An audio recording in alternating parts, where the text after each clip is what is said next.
আমি একটা কোম্পানিতে জব করতাম। একটু ছোট্ট করে আমার ঘটনা শেয়ার করি। আমি একটা কোম্পানিতে জব করতাম। তো ওই কোম্পানিতে বিভিন্ন বড় বস স্যারেরা আমাকে বিভিন্ন ধরনের অফার করতো। তো আমি সেটাতে রাজি হইতাম না। তাই এখন ভেবে দেখলাম যে না, আসলে ওসব দিক দিয়ে না, যে একটা ভালো একটা মনের মানুষ খুঁজি, যাকে নিয়ে আমার লাইফটা আমি কাটিয়ে দেবো, যাকে নিয়ে আমার সংসার করব, যাকে নিয়ে আমার জীবনটা কাটাবো, এরকম একটা মনের মানুষ খোঁজার জন্য আমি এখানে আসছি। আপনার দেশের বাড়ি কোথায়?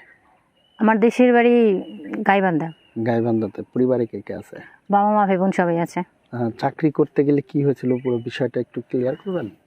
চাকরি করতে যে ওখানে আমি বিভিন্ন ধরনের মানে টিচিংয়ের শিকার হয়েছি। অনেকে অনেক ধরনের নানা ধরনের অফার করে তো দিত, বাট ঘুরতে যাওয়ার অফার দিত বা বেড শেয়ার করার অফার দিত, বিভিন্ন ধরনের ভাবে অফার দিত। সেই অফারগুলো মানে আমি ইগনোর করতাম। এখন আমি চাচ্ছি একটা সুন্দর একটা সংসার করার জন্য, একটা সংসার হবে, ছেলে মেয়ে হবে, বাচ্চা কাচ্চা হবে, তাদের নিয়ে সুখে সংসার করার জন্য, সুখে থাকার জন্য আমি একটা ভালো মনের মানুষ খুঁজতেছি। আচ্ছা, কেমন ছেলে চাচ্ছেন? ছেলে মোটাও না, চিকনও না, মিডিয়াম চাচ্ছি।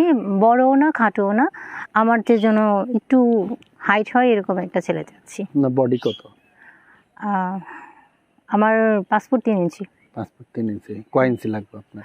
এই পাসপোর্ট 4-5। আচ্ছা, বয়স্ক না ইয়ং চাচ্ছেন? বয়স্ক চাচ্ছে না, ইয়াং চাচ্ছে না, মিডিয়াম চাচ্ছে আর কি। মিডিয়াম বলতে কি?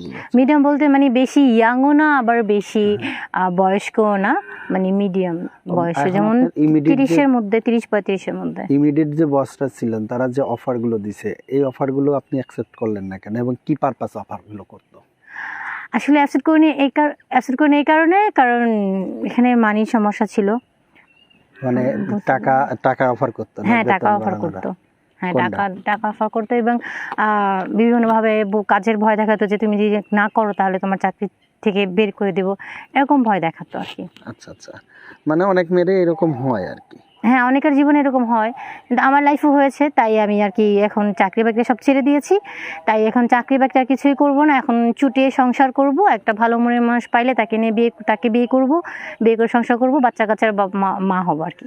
দেশি না বিদেশি ছেলে চাচ্ছেন? দেশি বিদেশি কোনো সমস্যা নেই, একটা হলেই হলো, কিন্তু ভালো মনের মানুষ হতে হবে। সে আমাকে ভালোবাসবে, আমি তাকে ভালোবাসবো, এরকম একটা মানুষ হবে, তার ক্যারেক্টার ঠিক থাকতে হবে। যাক, অনেক সুন্দর কথা বলছেন। এখন যদি আপনার সাথে যোগাযোগ করে, কিভাবে যোগাযোগ করবে? এই ভিডিওর নিচে আমার নাম্বার দেওয়া আছে, আমার ওই নাম্বারে হোয়াটসঅ্যাপ ইমো দুইটাই আছে।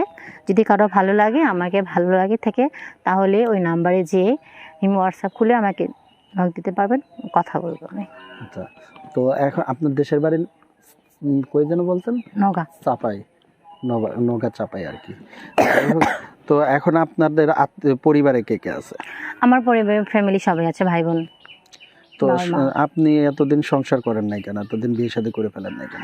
আসলে এতদিন খুঁজেছি, দেখি কোনো ভালো মানুষ পাই কিনা, ভালো মনের মানুষ পাই না, কিন্তু আসলে বাস্তবে ভালো মনের মানুষ বলতে নাই। তাই মিডিয়া আসলাম, দেখি মিডিয়াতে কাউকে পাই কিনা। ভালো মনের মানুষ নেই এটা কেমন কথা হলো? আর মেয়েরা বিয়ে করতেছে না?